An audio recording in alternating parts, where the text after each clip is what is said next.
Hey, it's Soul, and welcome to Warcraft Weekly.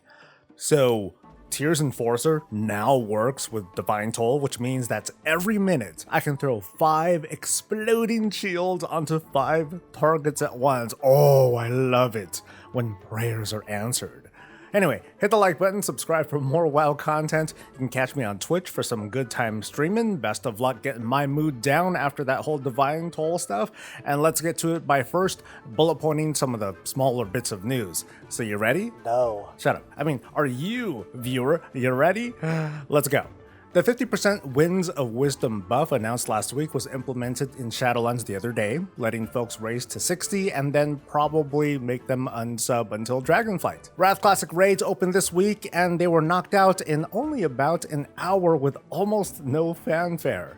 Some very cool looking figures produced in China went up for sale for a short time, but at this time they're sold out. A link to the store page is going to be in the video description if I remember posting it. There's also a new Exploring Azeroth book coming next month. It's written by Alex Axe, and this time it stars Northrend. Finally, the KSM mount has been revealed. It's called the Hailstorm Armoredon, and it looks like brain damage from the way that it's bouncing, like one set of legs is too long or too short. Actually, it looks like an ancient pit lord before it evolved to stand upright and grew them big beefy arms. Moving on, the polish continues in the Dragonflight Beta, the tightening of screws and the tuning and the making things worky, I guess. On the flip side, we are still without work orders being testable. Now, as far as I know, they still exist. They were mentioned in a recent blog post, and in what at first seems like a massive shift, it looks as if it's going to be maybe harder to gain reputation, and thus, it's going to slow our progression down on those 4 renown tracks in Dragonflight. Watching reputation value changes from build to build is like watching grass grow, but it's not so different from us watching how experience changes adjust. It matters to us to some degree, and it's important that we don't jump to conclusions too fast. Which is a pretty worthless platitude, considering that I probably baited you in with the thumbnail. 3 cheers for React content, right? Anyway, before this build, to gain a renown level for any of the factions, you needed 1,000 reputation. Reputation is earned from turning in treasures, sometimes killing rares, doing the main quests and side quests and world quests and weekly. You get the drift. They all have a certain value. In this week's build, the rep requirement was increased from 1,000 rep to a whopping 2,500 rep per level. Meanwhile, the reputation you get from activities is also being adjusted. Constantly repeatable rep, like turning in these token things, that's been nerfed a bit, while daily and weekly activities, main and side quests, and rep rewards, all of those were buffed by, well, a certain amount. Taking it at face value though, it still looks like a pretty hefty nerf to reputation progression, which arguably affects profession-minded players the most. Even worse for those who have a lot of profession alts. That's me, by the way, so yes, you are seen. I also remember certain patches, like 8.3 with the N'Zoth stuff and 9.2 with Zereth Mortis, and all the rep changes that happened during development and shortly afterwards through hotfixes. I predict that we're just starting to see the tuning of reputation, and no one should be running calculations, let alone coming to conclusions just yet, but I think we can at least anticipate the intent, and it shouldn't sound so surprising. The biggest source of reputation is likely to come in the early stages. Everyone is going to complete the main story, so everyone's expected to have a certain amount of renown levels early on. Players who do world content are going to do the side quests, and there are quite a few of them. They unlock a bunch of different activities and zone buffs as soon as you get that renown level. Now, at some point, after all the activities are unlocked and the side quests are completed, the reputation income is going to kind of sort of plateau, and that's when we'll really know how long it's going to take to rep up. Most anything that we've seen so far has been a red herring. Like, for example, there's a new quest this week to do a community feast and to gain 3,000 reputation points from any source in Dragonflight. And it's also repeatable, which gets all sorts of weird player behavior ideas in my mind. The likely end result, though, is that repeatable turn-ins and rares are going to give like some rep, but not quite enough to pressure or otherwise force players to no-life treasures and rares 26 hours a day. But it feels like there's a good variety of daily content, including the usual murder of everything that moves, but also non-combat content like rock climbing, fishing, racing, and more that contribute to reputation, that expands and upgrades said activities in what I hope is going to be a fun loop. And during the alpha, there were these rewards on the renown track, bonuses to reputation gain across your account if your renown is under a certain level.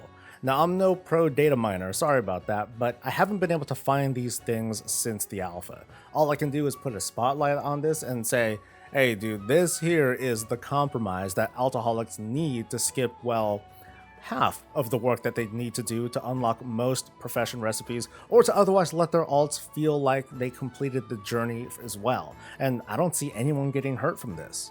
And seriously, I can go on for hours talking about the back and forth of why account-wide stuff is good and where lines should be drawn, because I'm sure that the comments are going to have all sorts of alternate suggestions. But at the end of the day, I think that this is a good solution that's easy to understand.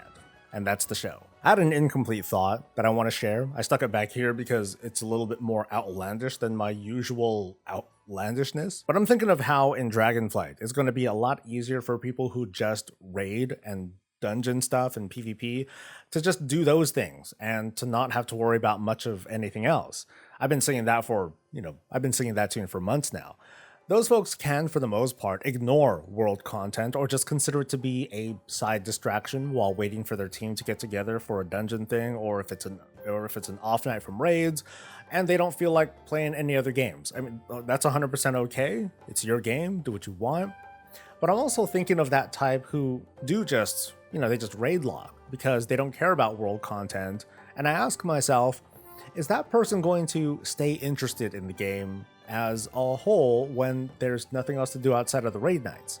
A good number of folks just don't like farming for soul ash, and they didn't like looking for conduits or powering up essences, spamming them world quests for whatever in hopes of a Titan Forged or a corruption thing. But if nothing else, it brought them into the game. Raiders specifically, they typically have two things to do. One is raid, and two is prepare for the next raid, which could entail a whole bunch of things like getting resources together or getting gear wherever it's available. And that's what leads me to Mythic Plus. Now, professions are an option too, which makes professions very great. But the question that I'm trying to get at is, do raiders need Mythic Plus more than Mythic Plus people need raids? Is Mythic Plus too good? Or is raiding as a structure just outdated and doesn't need like a huge overhaul? It's a great deal more complicated than that, and I might try to make a separate video out of it, but I want to hear any of your thoughts on it, like surface thoughts, what's the game design or philosophical meaning behind that anyway, and could this be a problem? But now that I've vomited that out, let's wrap things up and thank the wonderful people over at Twitch for their continued support. It's always fun chatting with you. To our patrons, including newcomers and returnees like Serial Pleasure Deborah, to Joe, and to Deport SJWs. Thank you for your pledge to a person of color, which is going straight to a donation to the NAACP. Thank you for doing your part supporting people of color like me and reminding us of the fight for equality where we can have the same opportunities to thrive and advance and joke about each other. So don't forget to like the video, subscribe for more content, catch me on stream, and otherwise I'll see you later. Until next time, folks, stay safe, stay healthy, and stay breezy.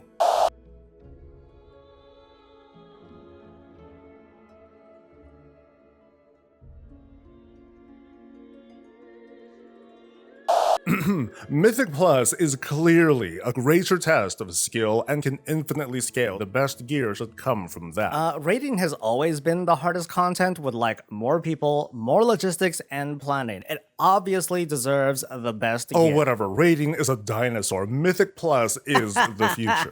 Oh, here we go. Oh, God. Hey, you guys. You and your Care Bear content. Step into the arena, and my item level smokes all y'all. OMG. Go away, Gladiator. Real gamers Oh, whatever. right Raiding now. is a dinosaur. Mythic Plus is the future. Hello, fellow adventurers. Would you like me to craft your gear or recraft it? Cool, yeah. It would be very cool if I could craft gear like what you have for myself too, Get